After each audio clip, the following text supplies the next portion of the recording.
এই যে ফ্রিজটা দেখতে পাচ্ছেন, ডবল ডোর ফ্রিজ। এর প্রবলেম হলো এর ঠান্ডা হচ্ছে না, উপরেও ঠান্ডা হচ্ছে না, নিচেও ঠান্ডা হচ্ছে না, কোনো রকম ঠান্ডা হচ্ছে না এই মেশিনে। কিন্তু আমি যে দেখলাম যে ফ্যান মোটরটা চলছে না, ঠান্ডা মোটামুটি আছে উপরেরটায়, আর নিচেরটায় একদমই নেই। তার কারণ একটাই, ফ্যান মোটরটা চলছে না। এই যে আমি চেক করে নিচ্ছি ফ্যান মোটরটাও চলছে কি না, ঠান্ডা আসছে কি না। এই যে সব জায়গার জলগুলো ধরে ধরে দেখে নিলাম যে ঠান্ডা কোন জায়গা কীরকম।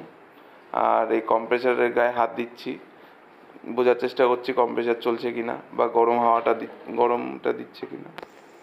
তো আমি পাইপ লাইনে হাত দিয়ে দেখলাম গরমটা হচ্ছে, পাইপটা গরম ভালোই হচ্ছে। তার মানে কম্প্রেসার চলছে, গ্যাসও ঠিকঠাকই আছে। গ্যাস থাকবে না কেন, যেহেতু ফ্যান মোটর চলছে না, যার জন্য ঠান্ডা হচ্ছে না। কিন্তু ভেতরে ঠিকই ঠান্ডা হচ্ছে। এবার আমি খুলে নিচ্ছি। এই যে খুলে নেওয়ার পরে দেখুন ফ্যান মোটর একদম জাম, কিন্তু ভেতরে দেখুন ওই যে বরফ দেখা যাচ্ছে। আর এই ফ্যান মোটরটাই খারাপ হয়ে গেছে। এই যে ফ্যান মোটর দেখে নিন, এই যে ফ্যান মোটরটাই খারাপ হয়ে গেছে। এমনি ভেতরে ঠান্ডা ফান্ডা সবই ঠিক আছে। এই ফ্যান মোটরটা নিয়ে আসার পর একদম সেম কোম্পানি, শুধু মডেলটা আলাদা হয়ে গেছে। আগে সাদা রঙের ছিল, এখন কালো বানিয়ে দিয়েছে।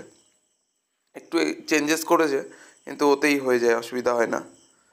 এই যে লাগিয়ে খুলে ফেললাম।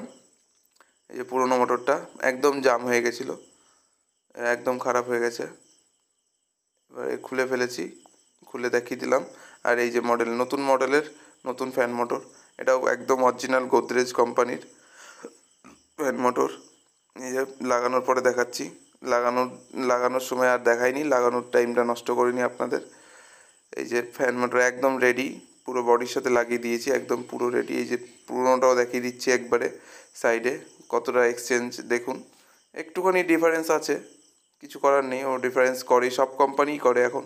এই লাগিয়ে ফেললাম, এই যে ভেতরটা লাগিয়ে ফেললাম। এবার চালিয়ে দিয়েছি, একদম যেরকম ঠান্ডা হওয়ার কথা সেরকমই ঠান্ডা হচ্ছে। উপরেও যেরকম ঠান্ডা হচ্ছে, নিচেও সেরকমই ঠান্ডা হচ্ছে, একদম ঠিকঠাক। এই যে আমি হাত দিয়ে তাও চেক করে দিচ্ছি আপনাদের, এই যে একদম ঠান্ডা ঠান্ডা হাওয়া দিচ্ছে, কোনো রকম কোনো প্রবলেম নেই আর মেশিনে। এবার নিচেরটাও একটু দেখিয়ে দিই আপনাদের। এই যে নিচেরটাও খুললাম, খুব বেশি ঠান্ডা হয়নি নিচে, কিন্তু বোঝা যাচ্ছে ঠান্ডা হয়ে যাবে, অসুবিধা হবে না। এই যে দেখিয়ে দিলাম আপনাদের। Thank you.